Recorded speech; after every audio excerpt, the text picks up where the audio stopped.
Factory outlet Mukunda jewellers లో mega పట్టానం sale 2.0. నమస్తే, నేను మీ జాహ్నవి. మనతో ఉన్నారు మన వనజ రామిసిటి యొక్క మన సనాతన ధర్మం ప్రకారం మనకున్నటువంటి ప్రత్యేకమైన పండుగలకి ఒక విశిష్టత ఖచ్చితంగా ఉంటుంది. అదేవిధంగా ప్రత్యేకమైన పర్వదినాలు అంటే ఏకాదశి, అమావాస్య, పౌర్ణమి, ద్వాదశి ఇలాంటి వాటికి చాలా విశిష్టత ఉంది. ఆ విశిష్టతను ఎక్స్ప్లెయిన్ చేస్తూ వాటికి చక్కటి రెమెడీస్ మన వనజక్క ఎప్పటికప్పుడు అందిస్తూ ఉన్నారు కదా. మరి ఇప్పుడు వచ్చేసేది పౌర్ణమి, అందున మాఘ పౌర్ణమి. సో ఈ మాఘ పౌర్ణమి విశిష్టత ఏమిటి, ఎలాంటి రెమెడీస్ చేయడం వల్ల మనందరం కూడా చాలా బాగుంటాము అనేది వనజక్క మాటలు అడిగి తెలుసుకుందాం. నమస్తే వనజక్క. అక్క, మరి మాఘ పౌర్ణమి, దీన్ని మహామాఘే అని కూడా అంటారంట కదా. మరి ఈ మాఘ పౌర్ణమి విశిష్టత ఏమిటి, ప్రతి ఒక్కళ్ళ జీవితాలు బాగుండాలంటే ఏం చేయాలంటారు? మాఘమాసం అంటేనే శుభముహూర్తాలు కదా. ఈ మాఘమాసంలో ఎన్నో మనం చూసే మంచి మంచి మంచి రోజులు, రథసప్తమి, భీష్మ ఏకాదశులు ఎన్నో చూసాం కదా. వసంత పంచమి. అయితే ఈ మాఘ పౌర్ణమి ఏదైతే ఉందో, మాఘ పౌర్ణమి విశిష్టత ఏంటంటే, ఒకటి, ఆ రోజు విష్ణుమూర్తి గంగలో ఉంటారని చెప్తారనమాట. ఓకే, ఆయన జలం, ఓకే, వాటర్లో ఉంటారంటారు. కాబట్టి ఆ రోజు ఖచ్చితంగా మనం నదీ స్నానాలు చేయడం. ఆయన నదిలో ఉంటారు, గంగాలో ఉంటారు అంటారు.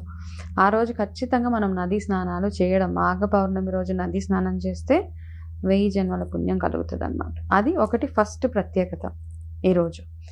అలాగే ఎవరైతే ఈ నదీ తీరాల్లో ఉన్నవాళ్ళు మాత్రం తప్పకుండా వెళ్ళి గంగా స్నానాలు, లేకపోతే ఇదే నదీ స్నానాలు చేసుకోవడం ఒకటి. 2 అట్లా లేని వాళ్ళు ఇంట్లోనే గంగాజలం వాటర్లో వేసుకొని ఆ రోజు స్నానం చేసుకోవడం ఒకటి ఫస్ట్ చేయాల్సిన పని. ఆ రోజు మనము ఇంకా అంత పవిత్రమైన రోజు కాబట్టి నారాయణుడికి, మహాలక్ష్మి అమ్మవారికి ఇద్దరికీ ఆ రోజు చేయాల్సినవి ఎన్నో రెమెడీస్, ఎన్నో పూజలు ఉన్నాయి. సత్యనారాయణ స్వామి వ్రతం ప్రతి పౌర్ణమికి అనుకుంటాము, ఏ పౌర్ణమికి చేయించు, కానీ ఖచ్చితంగా ఈ పౌర్ణమికి ఎప్పటి నుంచో పెండింగ్ ఉంది, చేయించుకోలేకపోతున్నాము అనుకున్న వాళ్ళు మాత్రం ఈసారి చేయించుకోగలిగితే మాత్రం చాలా చాలా అదృష్టం అండ్ అన్ని రకాలుగా మనకి బాగుంటుంది. అంటే సముద్రం దగ్గర కూడా వెళ్ళి చేయిస్తే ఇంకా మంచిదంట కదా. అవును, ఓకే, సముద్రం దగ్గరికి వెళ్ళి చేయించవచ్చు, ఏదైనా పుణ్యక్షేత్రాలకు వెళ్ళి చేయించుకోవచ్చు. మీకు ఇంట్లో చేయడం కుదరకపోతే ఏదైనా గుడిలో కూడా చేస్తారు. ఈసారి ఏంటంటే చాలా ప్లేసెస్లో మాఘ పౌర్ణమికి సామూహికంగా సత్యనారాయణ స్వామి వ్రతాలు చేయడం. ఎక్కడైనా మీ ఇంటి దగ్గరలో సత్యనారాయణ స్వామి గుడి ఉంటే అక్కడైనా చేయించుకోండి, లేదు అన్నవరం అలాంటి ప్లేసెస్కి వెళ్ళి చేయించుకోవడం. సో ఎన్నో ఆప్షన్స్ ఉన్నాయి. సో చేయించుకోవడం ఒకటి. అలాగే ఆ రోజంతా మీరు పొద్దున్న సూర్య ఆరాధనతోటి మొదలు పెట్టాలి. ఓకే, సూర్య ఆరాధనతో మొదలుపెట్టి సాయంత్రం వరకు మనకి పౌర్ణమి ఉంటుంది కాబట్టి ఈ వ్రతాలు ఎవరైతే చేస్తారో సాయంత్రం పూట పౌర్ణమి పూజలు ఎక్కువగా చేసినట్టయితే సత్యనారాయణ స్వామి వ్రతం కూడా మార్నింగ్ అంతా ఉపవాసం ఉండి సాయంకాలం చేయించుకోగలిగితే చాలా విశేషం అన్నమాట. ఇవన్నిటికంటే ఇంపార్టెంట్ ఇంకొకటి ఏంటంటే, మనం అందరం కొలిచే లలిత అమ్మవారి జయంతి ఆ రోజు మనం అందరం కదా. లలిత అమ్మవారు అంటేనే ప్రతిరోజు అమ్మవారి స్మరణ లేనిదే చాలామంది. ఆ రోజు అమ్మవారి జయంతి కాబట్టి ఆ అమ్మవారికి కూడా ప్రత్యేకమైన పూజలు మనం చేసుకోగలిగితే, ప్రత్యేక పూజలు అమ్మవారు ఏమడుగుతారు, సహస్రనామం చదవడం. అది అమ్మవారికి ఇష్టమైంది. క్షీరాన్నం పెట్టడం, బెల్లంతో చేసిన అన్నం, గూడాన్న అని లలిత సహస్రనామంలో ఉంటుంది కదా. అవును, గూడాన్న ప్రియే. సో బెల్లంతో చేసిన అన్నం అమ్మవారికి పెట్టి లలిత సహస్రనామం చదివి, లలిత అమ్మవారి విగ్రహం ఉంటే కనుక చెరుకు రసంతో అమ్మవారికి మీ మనసులో ఉన్న కోరిక చెప్తూ ఆ రోజు అభిషేకం చేయడము. అమ్మవారికి మీకు తోచినంత నైవేద్యం, బెల్లం అన్నం ఒకటి కంపల్సరీ, గూడాన్నము. అలా కాకుండా గారెలు అలాంటివి పెట్టి మీకు తోస్తే ఒక 5 ముత్తైదులను పిలిచి వాళ్ళకి పసుబొట్టు అలా ఇవ్వడం, తాంబూలం ఇవ్వడము చేసుకోండి. ఇది ఈ మాఘ పౌర్ణమికి ఉన్న ప్రత్యేకత. మానసికంగా కొంతమందికి చాలా ఇబ్బందులు ఉంటాయి కదా, మెంటల్ డిప్రెషన్స్ అంటాము, యాంగ్జైటీ, స్ట్రెస్, మానసిక ఒత్తిడి, చిన్నపిల్లల దగ్గర నుంచి పెద్దవాళ్ళకి. చంద్రుడు బాగుంటే, మనకి చంద్రగ్రహం మన జాతకాల్లో బాగుంటే మన మానసిక ఆరోగ్యం బాగుంటుంది. ఓకే, అలాగే మనకి అన్ని చాలా వాటికి మన ఆరోగ్యం బాగుంటుంది, మానసిక ఆరోగ్యం బాగుంటుంది. ఓవరాల్గా మన హెల్త్ బాగుండాలి అంటే చంద్రగ్రహం స్ట్రాంగ్గా ఉండాలి.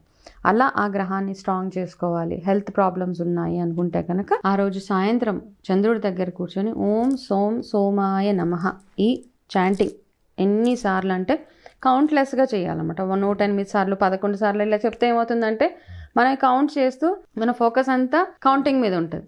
సో ధ్యానం చేయండి 10 నిమిషాలు 20 నిమిషాలు డైరెక్ట్గా మీరు ఆ చంద్ర దర్శనం చేసుకుంటూ ఈ మంత్రాలని చదవడము, అక్కడే కూర్చొని చంద్రుడికి మీరు అయితే అదొకటి చేయడం. ఇంకొకటి ఏంటంటే ఎవరికైనా భార్యాభర్తలు, ఇప్పుడు మనం చదివిన చాలా మెసేజెస్లో వైఫ్ అండ్ హస్బెండ్ మధ్య గొడవలు, ఇద్దరికి పడట్లేదు, లేకపోతే డైవర్స్ కేసెస్ ఇన్ని రాస్తున్నారు కదా.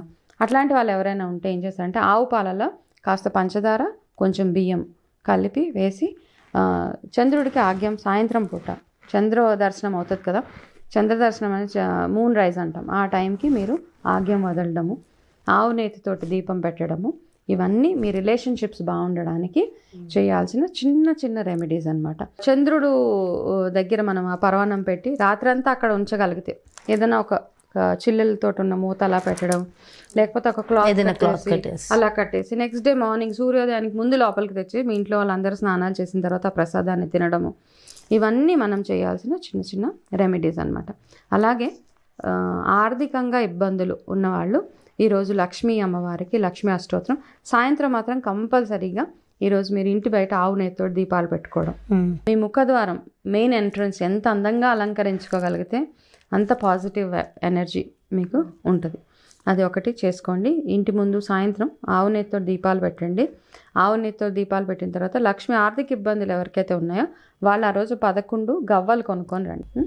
కొంతమంది ఆ రోజే కొనాలక, ఆ రోజు కొనుక్కుంటే పౌర్ణమి రోజు చాలా యాక్చువల్లీ మనం మంచి రోజు కూడా కదా, సో ఆ రోజే మార్నింగ్ టైంలో కొనుక్కొని 11 కొంచెం పసుపు రంగులో ఉండేలాగా చూసుకోండి ఆ గవ్వ.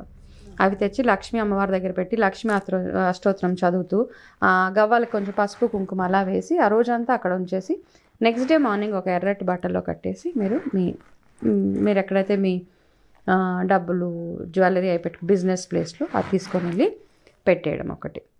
ఇది చాలా చిన్న చిన్న రెమెడీసే, కాకపోతే మంచి నమ్మకంగా నిష్టగా చేసుకుంటే అండ్ ఆ రోజంతా చాలా హ్యాపీగా ఉండడానికి ట్రై చేయండి. స్నానాలు అవన్నీ నీట్గా తలస్నానం చేసుకొని తర్వాత నాన్ వెజ్ అవన్నీ తినకుండా, ఇలాంటివి ఏమైనా చాలామందికి చాలా అలవాట్లు ఉంటాయి, అలాంటివన్నీ కాకుండా చాలా పవిత్రంగా ఈ రోజంతా నదీ స్నానాలు చేసుకోగలిగితే చక్కగా చేసుకోవడం. అండ్ ఇంకొక ఇంపార్టెంట్ థింగ్ అంటే అట్లీస్ట్ ఒక చిన్న వెండి కాయిన్ అన్న ఈరోజు తెచ్చుకొని అది లక్ష్మీ అమ్మవారి దగ్గర ఈ గవ్వలతో పాటు ఈ వెండి కాయిన్ కూడా పెట్టి లక్ష్మీ అష్టోత్తరాలు అవి చదివి ఆ రోజంతా ఎవరైనా సత్యనారాయణ స్వామి వ్రతం చేయించుకుంటే ఆ వ్రతం దగ్గర పెట్టేయండి కాయిన్.